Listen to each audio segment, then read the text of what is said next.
everybody, this is Travis. Welcome back to Razor Garage. Now today we're going to be taking the stock springs off of these Fox shocks. These springs are, well, you guys that have razors with the Fox shocks, you know exactly what they are. These stock springs just ain't all that. Now, the front ones here on mine haven't been really bad. In the 2 years that I've had it, I bought it new in 2016. And in the 2 years, I've only had to adjust the preload on the front shocks a ½ inch. So that's not bad. But we have these new upgraded springs from Bandit Suspension. Replaces the stock coil, the main coil. And we're adding a front tender spring as well. This is the upgrade kit with the addition of the front tender. So we're going to be doing that. The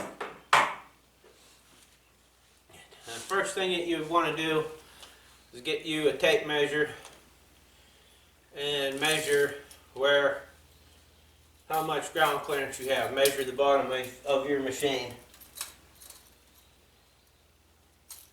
Now mine's right at 14 because, like I said, I do keep up with the adjustments.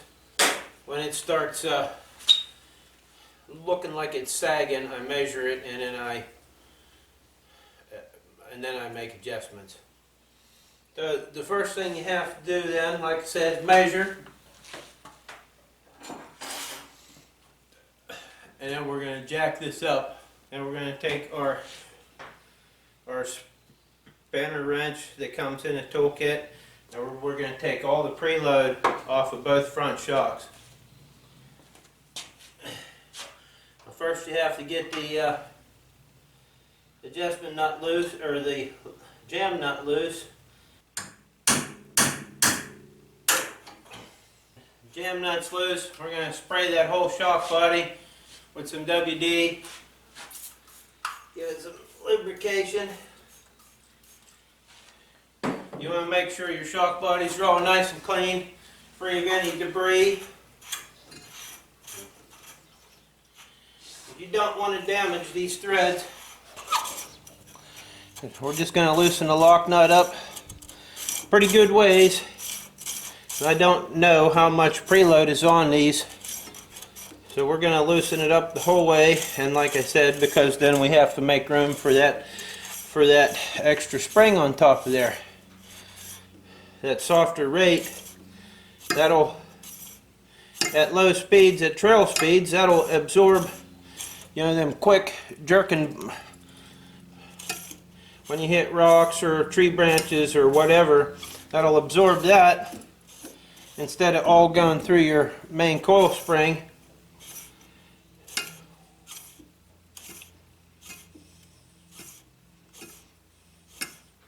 I doubt there's this much preload on it, but like I said, I'm going to give it a bunch of room.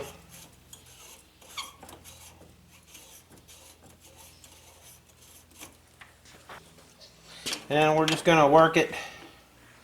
You can't go super far.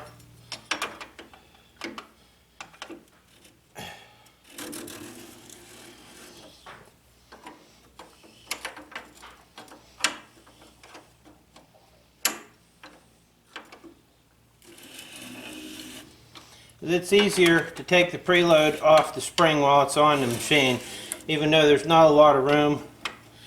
You can't get a full turn on it, but while the top of it and the bottom of it is bolted solid, then you're not fighting anything, you're just turning the spring. Now that I've got all the preload off of there, I can go ahead and just turn that.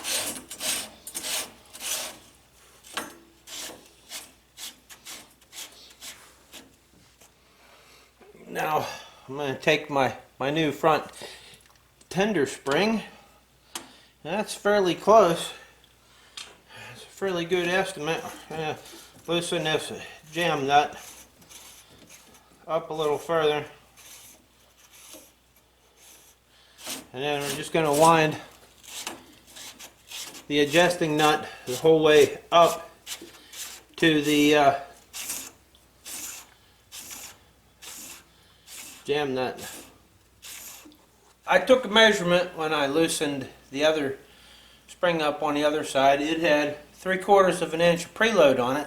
Now, the Bandit Suspension website, they don't have a recommendation for preload for their springs.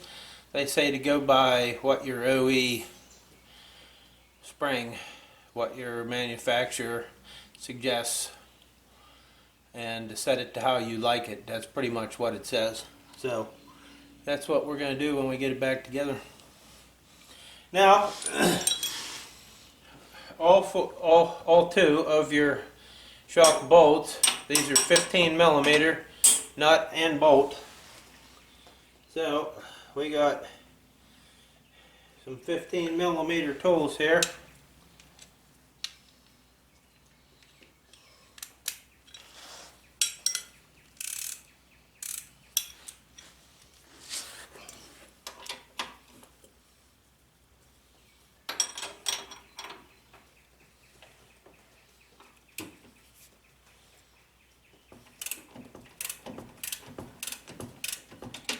So now that you have your coilover shock out, we're going to just, it's real easy. And you push your rubber bumper up, and you take your retainer off, and we take our stock spring off. And it's roughly the same, it's the same size physically in height. This coil is a little heavier, it's a little fatter, and it looks like it's wound slightly different, so it's a slightly different rate. We'll put that off the side, and then take your choice of cleaner and spray everything down, and we're going to clean it all up real good.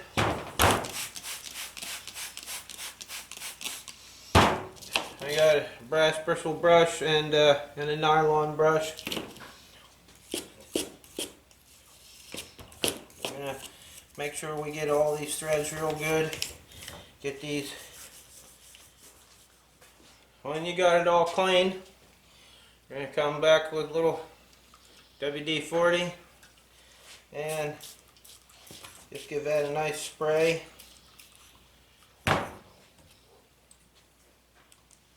We're going to take our new front tender, we're going to put it up there. We're going to take our new collar, the slip joint, I don't know the actual name for it. And we're going to take our spring.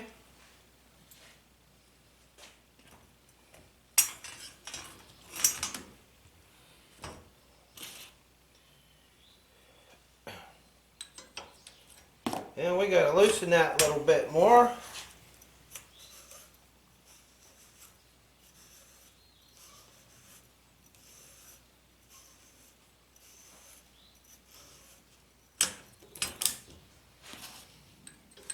Put our retainer in. We're going to push our bump stop. Yeah, we're going to push the bump stop so it helps hold that a little bit. Push our coils, and we're going to bring our adjusting nut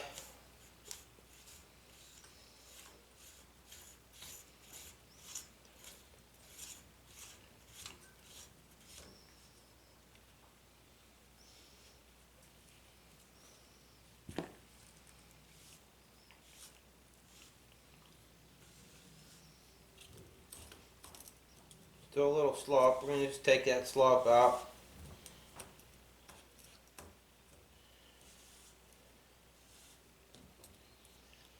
Okay, and we're going to leave this top, the lock nut, loose for right now.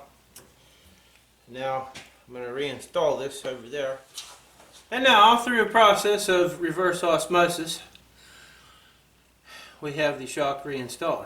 Now, yeah, I know that has to do with plants, but It sounds good. So we're calling it, through a process of reverse osmosis, we've reinstalled the shock.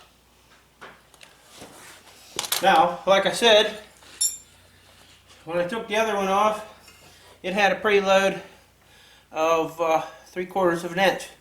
In the beginning of the video, I said I have tightened these a 1/2 inch. So that, due to deductive reasoning, that would mean that the factory preset was 1/4 of an inch. So we're going to go 1/2 inch. We're going to measure from, now I'm going to set this jam nut so we have 1 inch. So we have 1 inch, so I know that when I get to 1.5 inches, I'll have my preload set.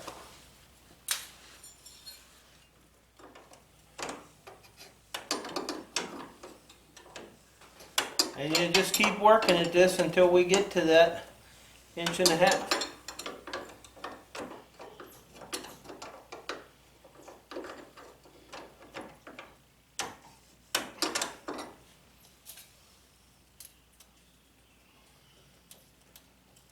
And there, that's 1.5 inches.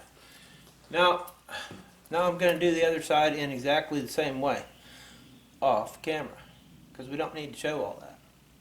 When you let the jack down, it's going to just sit, and the tires are going to hold it.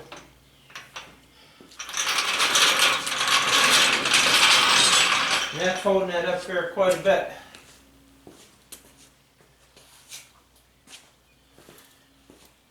Now I'm going to take a measurement. I know it's going to be high.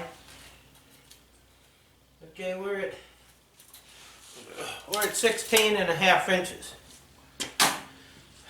So I'm going to back it up and then pull it in so that suspension settles out. Then we'll measure it again and we'll look at it to see if it's level.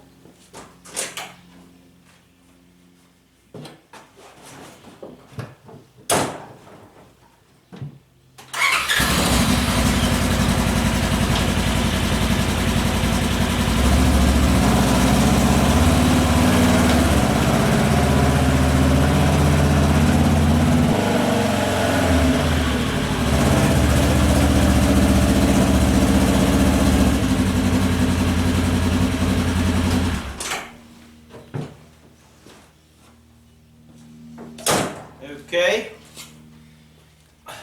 now we're going to get a measurement.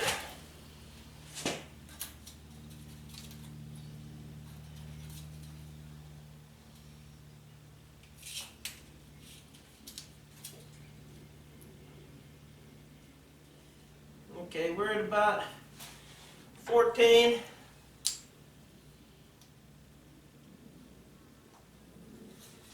14.25.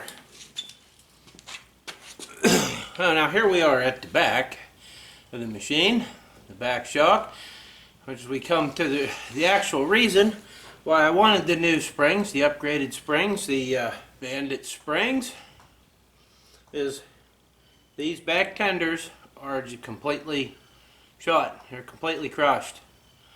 I'm not going to go through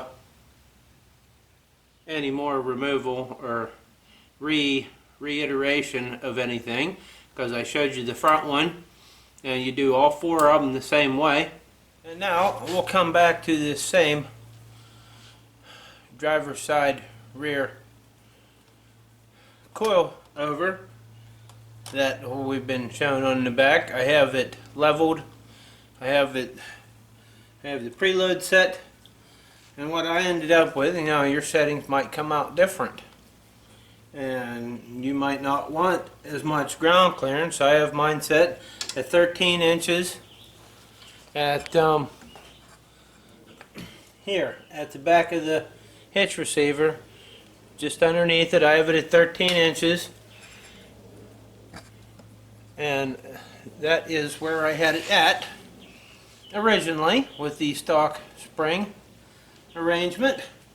Now, as we can see here, we have a lot of spring movement availability here now. which I'm thinking is going to be good, like it's supposed to be. The stock springs never had this much travel on that first stage on that helper spring, the tender spring, whatever you want to call it.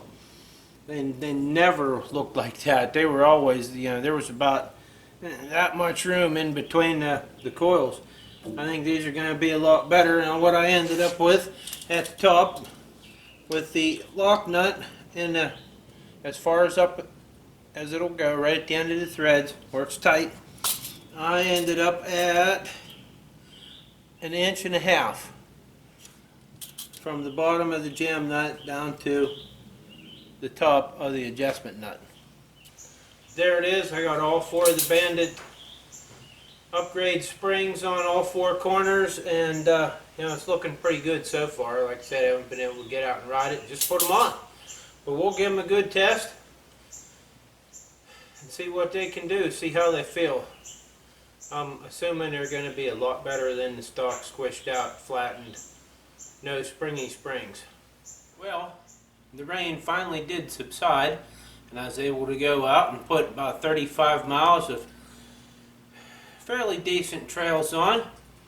Pretty rough, and I rode pretty hard to get these shocks these new springs all broken in, and when I got home I measured from the same place that I set it up from, and I had to add another 1.5 inches of preload on these back springs. The front ones were fine, they didn't sag out at all on the initial break-in, and overall these Bandit springs are really, wow, they felt really nice. They felt a lot nicer than the stock springs. I just, wow, I'm really impressed with them. And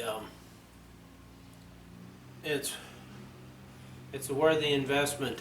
That they're really nice. They really feel good. They make the ride really good.